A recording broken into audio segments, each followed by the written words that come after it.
स्वागत है आपका सोनल कंप्यूटर्स के इस इम्पॉर्टेंट इन्फॉर्मेशन वाले वीडियो में। बंधु, आज का जो मेरा ये सेक्शन है, मतलब ये मेरा जो वीडियो है, मैं जो ये अपलोड करने जा रहा हूँ, तो ये मेरा वीडियो जो है पूरी तरह से शिक्षकों और शिक्षिकाओं के लिए समर्पित है। बंधुओं, जैसे कि आपको सभी को पता है कि बीपीएससी ने यानी बिहार लोक सेवा आयोग ने जो प्रधानाध्यापक यानी हाई स्कूल हेडमास्टर की वैकेंसी थी, उसके बारे में विज्ञापन को जारी कर दिया है। 5 तारीख को यानी विगत 5 मार्च 2022 को ही आयोग द्वारा विज्ञापन जारी करके आवेदन लेने की अधिसूचना जारी कर दी गई और 5 तारीख से ही आवेदन लिया जा रहा है, ऑनलाइन आवेदन लिया जा रहा है। हालांकि अभी जब मैं ये वीडियो आपके सामने अपलोड करूँगा तो उस दिन से 4 दिन पहले से आवेदन लिया जा रहा है और बहुत सारे शिक्षक शिक्षिकाएं इस पेशोपेश में हैं कि कौन इस आवेदन को कर सकता है और कौन नहीं कर सकता है। तो ये वीडियो जो है मेरा आपको पूरी तरह से स्पष्ट कर देगा, क्लियर कर देगा कि who can apply for this post, यानी बिहार हाई स्कूल हेडमास्टर के लिए कौन पूरी तरह से एलिजिबल है। दोस्तों, जैसा कि ये जो बहाली है, ये बहुत दिनों से समाचार पत्रों में या इलेक्ट्रॉनिक मीडिया में छाया हुआ था कि आज बहाली आएगा। हालांकि अभी प्रधान का जो बहाली है वो अभी नहीं आया है, लेकिन 6421 पोस्ट के लिए हेडमास्टर, जो हाई स्कूल हेडमास्टर का पोस्ट है, उसके लिए ये बहाली आ चुका है। बहुत सारे हमारे शिक्षक बंधु शायद इसको अप्लाई कर भी चुके हों, अगर नहीं किए हों तो ज़्यादा बेहतर है, क्योंकि दोस्तों ये मेरा वीडियो देखने के बाद ही आप अप्लाई करें तो बेटर रहेगा, क्योंकि इसमें योग्यता संबंधी जानकारियाँ 100% होना बहुत ज़रूरी है। नहीं तो आपका जो फॉर्म है वो निरस्त हो सकता है, वो रिजेक्ट हो सकता है। इसीलिए आप इस वीडियो को यानी मेरे वीडियो को पूरा देखें और पूरी तरह से इस वीडियो में मैं क्लियर कर दूंगा कि कौन इस फॉर्म को भर सकता है और कौन इस फॉर्म के लिए रिजेक्ट हो जाएगा यानी एलिजिबल नहीं है। इस पूरे वीडियो में मैं ये स्पष्ट कर दूंगा। जहाँ तक प्रधानाध्यापक पद के बारे में एलिजिबिलिटी का जो प्रश्न है, तो उसमें कुछ काफ़ी संशय है, बहुत सारे चैनल्स पे बताया गया है, लेकिन कुछ संशय रह गए हैं, तो उसको मैं क्लियर कर दूंगा। इस पूरे वीडियो को देखिएगा तो आपको क्या मतलब इसके लिए एलिजिबिलिटी है, कितना अनुभव है, क्या शुल्क है, कब तक इसका आवेदन आप कर सकते हैं, कब तक इसको एडिट कर सकते हैं। हालांकि इसमें जो है एडिट का भी ऑप्शन बिहार सरकार जो है देने जा रही है, यानी बीपीएससी देने जा रही है। तो इसीलिए ये सारी चीज़ें इस वीडियो में मैं क्लियर कर दूंगा। बने रहिएगा इस पूरे वीडियो के साथ। अगर मेरे चैनल को आपने सब्सक्राइब नहीं किया है, आगे भी इससे रिलेटेड नोटिफिकेशन देखना चाह रहे हैं, तो मेरे चैनल को काइंडली आप सब्सक्राइब ज़रूर कर देंगे। चलिए फटाफट मैं आपको स्क्रीन के जरिए, स्लाइड के जरिए मैं आपको बता दूं कि सिलसिलेवार ढंग से क्या योग्यता है, कितना शुल्क है, कौन इसको भर सकता है, कौन नहीं भर सकता है। ये सारी जानकारियाँ मैं आपको स्लाइड के सहारे देता हूँ और आप इस वीडियो को स्किप नहीं करेंगे, पूरा देखने के बाद ही फॉर्म अप्लाई करें, मेरी आपसे यही गुजारिश है। चलिए सबसे पहले फटाफट जान लेते हैं कुल पदों की जो संख्या है, उनके डिटेल्स के बारे में, मतलब कितने पद किसके लिए आरक्षित हैं। तो अगर हम बात करें पदों की संख्या की, तो कुल पदों की संख्या जो है 6421 है। कुल जो पोस्ट हैं वो 6421 हैं, जिसमें कि अनारक्षित वर्ग जो हैं 2571 पद उनके लिए है, यानी यूआर के लिए, अनरिजर्व कैटेगरी के लिए 2571 पद है, जिसमें कि 35% ये क्षैतिज आरक्षण जो महिलाओं को मिला हुआ है बिहार में, तो 903 पद उसमें महिलाओं के लिए है। उसी तरह EWS आर्थिक रूप से कमज़ोर वर्ग, मतलब किसी भी कास्ट के हों और इकोनॉमिकली वीकर सेक्शन में आते हों, मतलब उनका जो आय है वो काफ़ी कम है, चाहे वो किसी भी जाति से आते हों, किसी कैटेगरी से आते हों, तो उनके लिए 639 सीट आरक्षित है, जिसमें महिलाओं के लिए 189 सीट आरक्षित है। अनुसूचित जाति यानी शेड्यूल कास्ट के लिए 1027 पद आरक्षित है, जिसमें 385 पद महिलाओं के लिए आरक्षित है। अनुसूचित जनजाति यानी शेड्यूल ट्राइब एसटी के लिए, जो बिहार के ही लोगों को एसटी का लाभ मिलेगा, बाहर के जो भी एसटी होंगे उनको यहाँ लाभ नहीं मिलेगा आरक्षण का। तो 66 सीट जो है वो आरक्षित है, जिसमें 20 महिलाओं के लिए है। अत्यंत पिछड़ा वर्ग यानी ओबीसी जो है 1157 और 426 जो है महिलाओं के लिए आरक्षित है। पिछड़ा वर्ग जो है 769 256 महिलाओं के लिए, और पिछड़े वर्ग की महिलाएं उनके लिए 192 सीट आरक्षित है। तो ये सारा जोड़ के 6421 सीट हो जाता है, जिसमें महिलाओं के लिए 2179 यानी 2179 सीट आरक्षित है। अब उसमें भी बात करें, वैसे स्वतंत्रता सेनानी जिन्हें केंद्र से पेंशन प्राप्त है, केंद्र से बहुत सारे ऐसे स्वतंत्रता सेनानी हैं जिनको केंद्र सरकार से आज भी अगर जीवित हैं तो उनको पेंशन मिलता है। तो उनके बेटों को तो लाभ नहीं मिलेगा क्योंकि उनका एज वैसे भी एक्सपायर हो गया होगा, लेकिन उनके जो रिश्तेदार हैं जैसे नाती पोते हैं, तो उनके रिश्तेदारों को 2% का जो है क्षति आरक्षण मिलेगा। उसके बाद आपको दृष्टिबाधित यानी विजुअली इम्पायर्ड जो कैंडिडेट हैं उनको 67 मतलब ये 6421 पदों में ये आरक्षित है।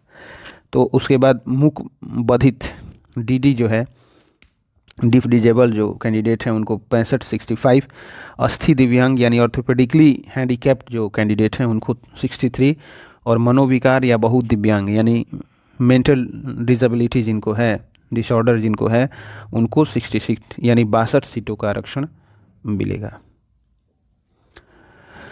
देखिए ये पूरा ये मंडलवार जो प्रमंडल हमारा 9 प्रमंडल है बिहार में, उसमें पूरा सीटों का जो है कहाँ पे कितने सीट हैं किस प्रमंडल में, ये सारा विवरण यहाँ पे दिया हुआ है। आप इसको जूम करके देख लेंगे क्योंकि सारे को पढ़ना मुश्किल है, इसीलिए आप इसको जूम करके अपने अनुसार ज़रूर देख लेंगे। 6421 पदों का जो है प्रमंडल वार विवरण आपको यहाँ पे मिल जाएगा।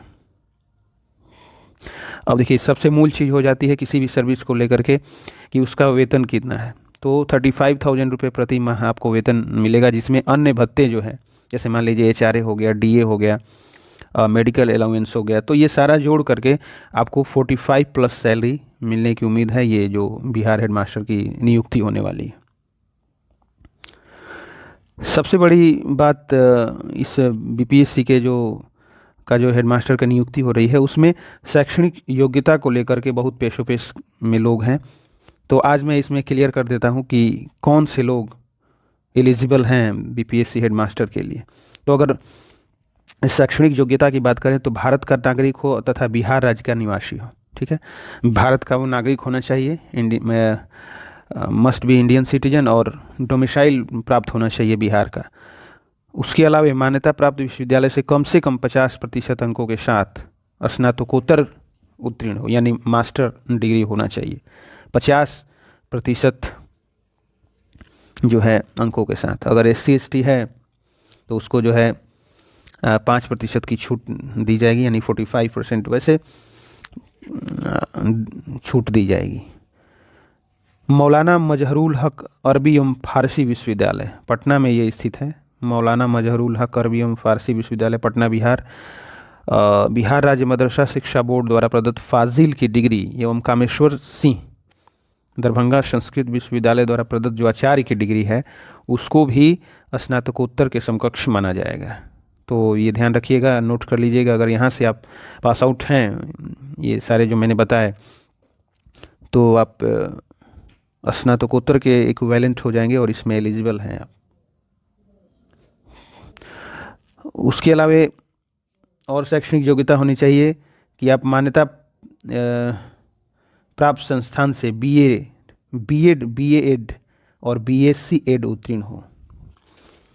मान्यता इसके अलावे स्नातकोत्तर के अलावे आपको बीएड आवश्यक है, या अगर इंटीग्रेटेड बीएड भी है 4 वर्षीय जो बीएड होता है, बीए और बीएड साथ में, तो 4 वर्षीय बीएड या बीएससी एड किए हुए हों तो आप इसके लिए अप्लाई कर सकते हैं।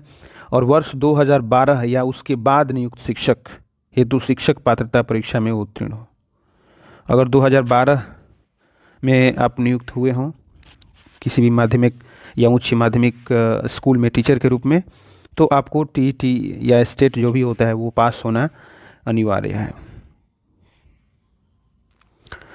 अब देखिए सबसे फंडामेंटल चीज़ क्या है, एक्सपीरियंस को लेकर के है। आखिर कौन इस पोस्ट को अप्लाई कर सकता है। बहुत सारे लोग को पता नहीं है अभी, इसीलिए बहुत सारे लोग फॉर्म भर नहीं पा रहे हैं। तो मैं आज क्लियर कर देता हूं कि कौन किसके पास जो अनुभव होगा। फॉर्म तो सभी भर देंगे, लेकिन नियुक्ति किन की होगी, किन को जो है एलिजिबल माना जाएगा बिहार स्कूल हेडमास्टर के लिए।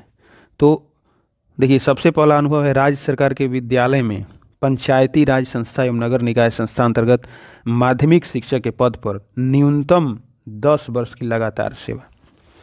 अगर आप गवर्नमेंट टीचर हैं तो हाई स्कूल में जो है लगातार अगर आप 10 वर्ष की सेवा आपने दिया है किसी स्कूल में, तब आप एलिजिबल हैं। उसके साथ आपका एमए और बीएड का डिग्री है, 10 वर्षों की लगातार सेवा आपने दिया है तो आप एलिजिबल हैं।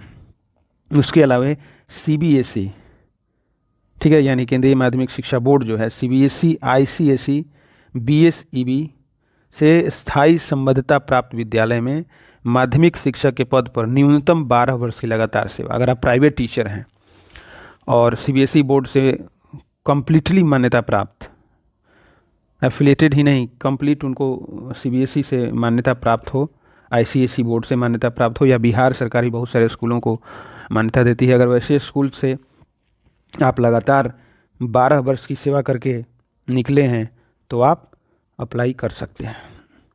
राज्य सरकार के विद्यालय में पंचायती राज संस्था एवं नगर निकाय संस्था अंतर्गत उच्च माध्यमिक विद्यालय में शिक्षक के पद पर न्यूनतम 8 वर्ष की लगातार सेवा। अगर आप +2 में टीचर हैं तो 10 से नीचे आप आ जाएंगे। 8 वर्ष भी अगर आपने +2 में सेवा दिया है तो आप इसके लिए अप्लाई कर सकते हैं।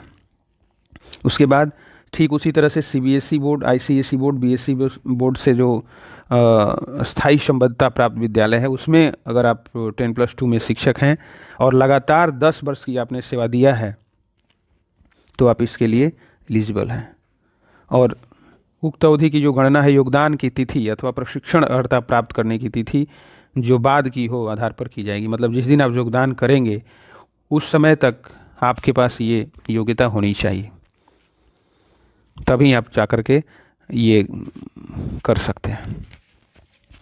तो बहुत सारा संशय है अभी इसमें। संशय ये है कि अगर आपने लगातार सेवा की दिया है किसी संबद्धता प्राप्त में स्कूल्स में, लेकिन कभी कभी क्या होता है कि 2 वर्ष यहाँ पे, 2 वर्ष वहाँ पे, 3 वर्ष यहाँ पे, तो उसमें भी अगर आप कभी मतलब आप बैठे नहीं हैं, साल 2 साल भी अगर बैठ जाएंगे तो इसके लिए आप एलिजिबल नहीं होंगे, आपकी नियुक्ति रद्द की जाएगी। लेकिन अगर आप दूसरे स्कूल में भी काउंट करके अगर इससे ज़्यादा आपने ये किया है और कभी आपका जो सर्विस ब्रेकअप नहीं हुआ है तो उस स्थिति में आप इसको फिल कर सकते हैं। उम्र सीमा इसके लिए एज जो है वो निर्धारित की गई है 31 से 47 वर्ष। 31 वर्ष आपका न्यूनतम एज होना चाहिए और 47 वर्ष जो है आपका मैक्सिमम एज होना चाहिए। अब चयन प्रक्रिया की देखिए सबसे बड़ी मूल चीज़ क्या है कि चयन प्रक्रिया आखिर कैसे होगी। तो जो सिलेक्शन प्रोसेस है ये इसमें तो कुल जो ये लिखित परीक्षा से ली जाएगी, कुल अंक 150 अंक का होगा, जिसमें कि सामान्य अध्ययन जो जनरल स्टडी है जिसमें करंट अफेयर्स वगैरह और आपका हिस्ट्री, ज्योग्राफी, ये आपका जो है आ जाता है, तो उसमें बहुत सारे प्रश्न आ जाते हैं। सामान्य अध्ययन, जीके, जीएस ये सारा है और करंट अफेयर्स, जनरल अवेयरनेस है। उसमें 100 अंक डिटेल सिलेबस आपको बीपीएससी का जो साइट है bpsc.pih.nic.in वहाँ पे आपको डिटेल सिलेबस मिल जाएगा, मैं लिंक भी प्रोवाइड कर दूंगा। तो सामान्य अध्ययन से 100 होंगे, और बीएड कोर्स जो आपने किया है, बीएससी एड किया है या बीए एड किया है, तो उससे संबंधित आपको 50 अंक पूछे जाएंगे, यानी 150 अंकों की जो परीक्षा होगी।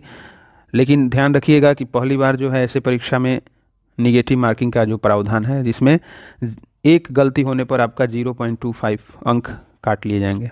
यानी अगर आपने 4 गलती कर दिया तो आपका जो मार्क है, जो आपको मिल रहा है, उस मार्क्स में से 1 मार्क्स आपका निगेट कर लिया जाएगा, यानी माइनस कर दिया जाएगा। इसलिए ध्यान रखिएगा कि वैसे ही प्रश्नों का उत्तर देना है जिसको कि आप कंफर्म है कि ये सही है, क्योंकि यहाँ पे माइनस मार्किंग भी होने जा रहा है। प्रश्न अनुत्तरित रहने पर, मतलब जो आपने आंसर नहीं दिया है, ठीक है, तो the question has not been answered, उसके लिए आपको 0 अंक प्रदान किए जाएंगे, 0 अंक। जो आपने छोड़ दिया है उसके लिए कोई अंक नहीं दिया जाएगा, वो 0 अंक प्रदान किया जाएगा आपका। और रही बात साक्षात्कार की, यानी इंटरव्यू आपका जो होगा, तो इसमें इंटरव्यू का कोई प्रावधान नहीं है। लिखित परीक्षा में पास हो जाएंगे, उसके बाद अनुभव के आधार पर आपको स्कूल अलॉट कर दिए जाएंगे। तो साक्षात्कार नहीं है इसमें, इंटरव्यू का कोई प्रावधान अभी तक नहीं रखा गया है। आवेदन शुल्क की अगर बात करें तो जो आवेदन शुल्क है सामान्य अभ्यर्थियों के लिए, तो सामान्य अभ्यर्थी जो जनरल कैटेगरी के हैं, ऑन रिजर्व कैटेगरी के हैं, उनके लिए 750 रुपये ये है, और बैंकिंग चार्ज वगैरह उसमें जोड़ लीजिए आप, तो 750 रुपये आपका ऑनलाइन ट्रांजैक्शन करना है सामान्य अभ्यर्थी के लिए। केवल बिहार राज्य के निवासी, अनुसूचित जाति, अनुसूचित जनजाति, जैसा मैंने पहले भी बताया कि बिहार राज्य से बाहर के जो निवासी होंगे, वो अगर रिजर्व कैटेगरी से भी हों तो बिहार में फॉर्म अप्लाई करने के लिए आपको अनरिजर्व कैटेगरी में ही ट्रीट किया जाएगा। लेकिन बिहार राज्य के निवासी जो अनुसूचित जाति और अनुसूचित जनजाति हैं, वे 200 रुपये दे करके अप्लाई कर सकते हैं। और बिहार की जो महिला उम्मीदवार हैं उनके लिए 200 रुपये रखा गया है। दिव्यांग, जितने भी दिव्यांग हैं, हैंडीकैप्ड हैं, उनके लिए 200 रुपये रखा गया आवेदन शुल्क। तो ध्यान से पूरा विज्ञप्ति पढ़ने के बाद ही आवेदन कीजिएगा, क्योंकि एक बार फॉर्म भरने के बाद ये रिफंड नहीं होता है आपका ये पैसा। इम्पॉर्टेंट डेट्स, आवेदन आरंभ होने की तिथि जो 5/3/2022 से ये प्रारंभ हो चुका है आवेदन। आवेदन भरने की जो अंतिम तिथि है वो 28 मार्च 2022 है। अभी टेंटेटिव डेट है, ये घट बढ़ सकता है, लेकिन 28 मार्च से पहले आप भर लेंगे फॉर्म को, क्योंकि अगर डेट नहीं बढ़ेगा तो दिक्कत है। पहली बार इसमें जो है एडिट का ऑप्शन दिया गया है, आवेदन में सुधार, यानी जैसे ही आपका डेट समाप्त होगा 28/3/2022 को, उसके बाद आप पूरे 1 वीक फॉर्म को एडिट कर सकते हैं। मतलब मान लीजिए गलती से किसी का फॉर्म जो है गलत सबमिट हो गया है, तो पूरे 1 वीक 7 दिनों तक आप फॉर्म को अपने लॉगिन पासवर्ड से एडिट कर सकते हैं। तो ये बहुत बड़ी अच्छी सुविधा है। ऑनलाइन लिंक मैं आपको ये डिस्क्रिप्शन बॉक्स में भी प्रोवाइड कर दूंगा, लेकिन ये आप लिंक लिख लेंगे, और ये अपने एड्रेस बार में अगर आप टाइप करते हैं, गूगल ओपन करेंगे, वैसे भी गूगल ओपन करके बीपीएससी टाइप करेंगे तो लिंक ओपन हो जाएगा, लेकिन ये कंप्लीट लिंक मैंने आपको दे दिया है, ये स्क्रीन पे जो दिख रहा है www.onlinebpsc.bihar.gov.in/main/home, तो ये आप वहाँ पे जा कर के ऑनलाइन अप्लाई कर सकते हैं। ठीक है, बहुत जल्द मैं इस पे जो है ऑनलाइन एप्लीकेशन के लिए भी एक वीडियो अपलोड करूँगा, लेकिन उससे पहले जो है आप मेरे चैनल को सब्सक्राइब कर दें, ताकि इसी तरह का जो इम्पोर्टेंट वीडियो है आप तक हमेशा पहुंचता रहे। और बहुत जल्द मैं ऑनलाइन एप्लीकेशन कैसे करते हैं वो भी वीडियो आपको इस पर डाल दूंगा। धन्यवाद।